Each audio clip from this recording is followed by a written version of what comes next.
Assalamualaikum warahmatullahi wabarakatuh. Selamat pagi Bapak Ibu guru sekalian. Nah, perkenalkan, saya Lulu Dwi Sudarmaningsih selaku peserta PPG tahun 2024. Nah, pada kesempatan kali ini, saya akan membahas tentang perancangan pembelajaran berbasis pendekatan TARL atau Teaching at the Right Level pada kurikulum Merdeka. Nah, pendekatan TARL ini menawarkan fleksibilitas bagi guru dan siswa dalam proses pembelajaran.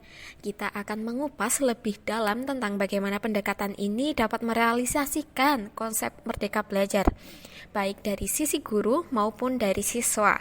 Dengan pendekatan TARL ini, diharapkan pembelajaran menjadi lebih bermakna, aktif, dan menyenangkan, sehingga dapat meningkatkan kualitas hasil belajar siswa. Nah, pada kesempatan kali ini saya akan membahas tentang pendekatan TARL atau yang lebih dikenal dengan pembelajaran yang disesuaikan dengan tingkat kemampuan masing-masing siswa. Seperti yang kita ketahui, TARL ini menekankan pentingnya memberikan pembelajaran yang individual dan sesuai dengan zona perkembangan terdekat dari siswa. Dengan pendekatan ini, guru tidak akan lagi mengajar semua siswa dengan cara yang sama, melainkan memberikan pembelajaran yang lebih fleksibel dan berpusat pada kebutuhan individu siswa. Selanjutnya, mari kita bahas lebih lanjut bagaimana penerapan pendekatan TARL ini dapat meningkatkan kualitas pembelajaran di kelas. Nah, Bapak Ibu guru sekalian, sebagai pendidik, kita tentu ingin memberikan yang terbaik bagi siswa-siswa kita. Nah, pendekatan TARL ini memberikan kita alat yang sangat berguna untuk mencapai tujuan tersebut. Dengan TARL, kita dapat lebih fleksibel dalam merancang pembelajaran, sehingga setiap siswa merasa tertantang dan termotivasi. Hasilnya, kita akan melihat peningkatan yang signifikan dalam motivasi belajar siswa dan hasil belajar mereka. Nah, selanjutnya kita akan membahas lebih dalam mengenai tujuan dari pembelajaran TARL ini dalam konteks kurikulum merdeka. Nah, seperti yang kita lihat pada slide tersebut, TARL sendiri memiliki beberapa tujuan utama. Yang pertama, TARL bertujuan untuk mengimplementasikan pembelajaran yang disesuaikan dengan tingkat kemampuan masing-masing siswa di dalam kelas. Yang kedua, TARL diharapkan dapat meningkatkan kualitas pembelajaran secara keseluruhan. Ketiga, TARL menekankan pentingnya penyesuaikan pembelajaran dengan kebutuhan dari setiap individu siswa. Selain itu, TARL juga bertujuan untuk memberdayakan siswa, meningkatkan kemampuan berpikir kritis dan memecahkan masalah, serta membangun komunitas belajar yang positif di kelas. Dengan demikian, TARL tidak hanya sekedar metode pembelajaran, tetapi juga sebuah pendekatan yang holistik untuk mencapai tujuan pendidikan yang lebih berkualitas. Kemudian kita akan membahas tentang langkah-langkah penting dan menganalisis dan merencanakan pembelajaran awal. Nah, khususnya dalam konteks kurikulum merdeka. Seperti yang kita lihat pada slide, tahap awal yang paling krusial adalah melakukan analisis mendalam terhadap kurikulum dan profil siswa. Kita perlu mengidentifikasi materi pelajaran yang relevan dengan kurikulum dan minat siswa, serta memetakan kemampuan awal siswa melalui tes diagnostik atau observasi. Setelah itu, kita dapat merancang pembelajaran yang lebih efektif dan menyusun tujuan pembelajaran yang smart, memiliki strategi pembelajaran yang bervariasi, dan mempersiapkan media pembelajaran yang menarik.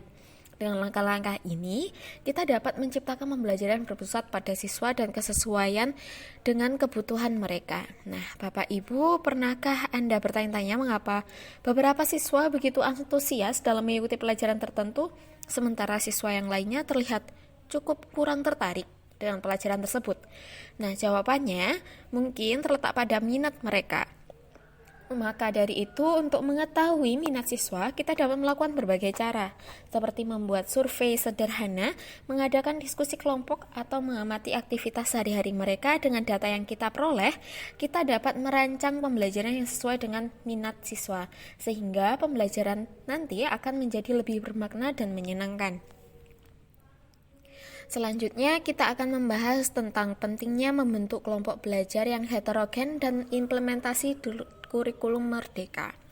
Nah, seperti yang kita lihat pada slide, kelompok belajar yang heterogen yakni kelompok yang terdiri dari beberapa siswa dengan beragam kemampuan, latar belakang dan gaya belajar yang berbeda-beda, sehingga dapat menciptakan lingkungan belajar yang dinamis dan inklusif. Dengan berinteraksi dalam kelompok heterogen, siswa dapat saling belajar. Siswa yang lebih mahir itu dapat menjadikan sebagai mentor bagi teman sebayanya. Sedangkan siswa yang masih perlu bantuan itu akan dapat termotivasi oleh siswa yang lebih mahir tersebut. Nah, dalam membentuk kelompok heterogen ini perlu diperhatikan keseimbangan kemampuan akademik, sosial, dan minat dari masing-masing siswa. Dengan memberikan kesempatan bagi siswa untuk memilih kelompoknya sendiri atau menentukan secara acak dapat meningkatkan rasa kepemilikan dan kerjasama antar anggota kelompok. Nah, kurikulum merdeka memberikan kebebasan bagi setiap guru untuk mendesain pembelajaran yang kreatif dan inovatif. Nah, salah satu cara mewujudkannya adalah dengan menghadirkan beragam aktivitas pembelajaran. Dengan memberikan kesempatan bagi siswa untuk belajar melalui berbagai cara, kita sejalan dengan prinsip kurikulum merdeka yang menekankan pada pembelajaran yang berpusat pada siswa dan pengembangan kompetensi abad 21. Nah, baik Bapak Ibu guru, sekalian dari sini kita dapat mengambil sebuah kesimpulan, yakni untuk mencapai sebuah tujuan kurikulum merdeka, yaitu dengan menciptakan pembelajaran yang berpusat pada siswa, kita perlu melakukan perencanaan yang matang. Analisis kurikulum dan profil siswa itu menjadi langkah awal yang cukup krusial. Dengan memahami minat dan kebutuhan siswa, kita dapat menyesuaikan pembelajaran agar lebih relevan dan menarik. Nah, pembentukan kelompok belajar yang heterogen juga sangat penting untuk memfasilitasi pembelajaran kolaboratif dan saling membantu. Nah, selain itu, variasi aktivitas pembelajaran dapat mengakomodasi berbagai gaya belajar siswa dan meningkatkan pemahaman konsep.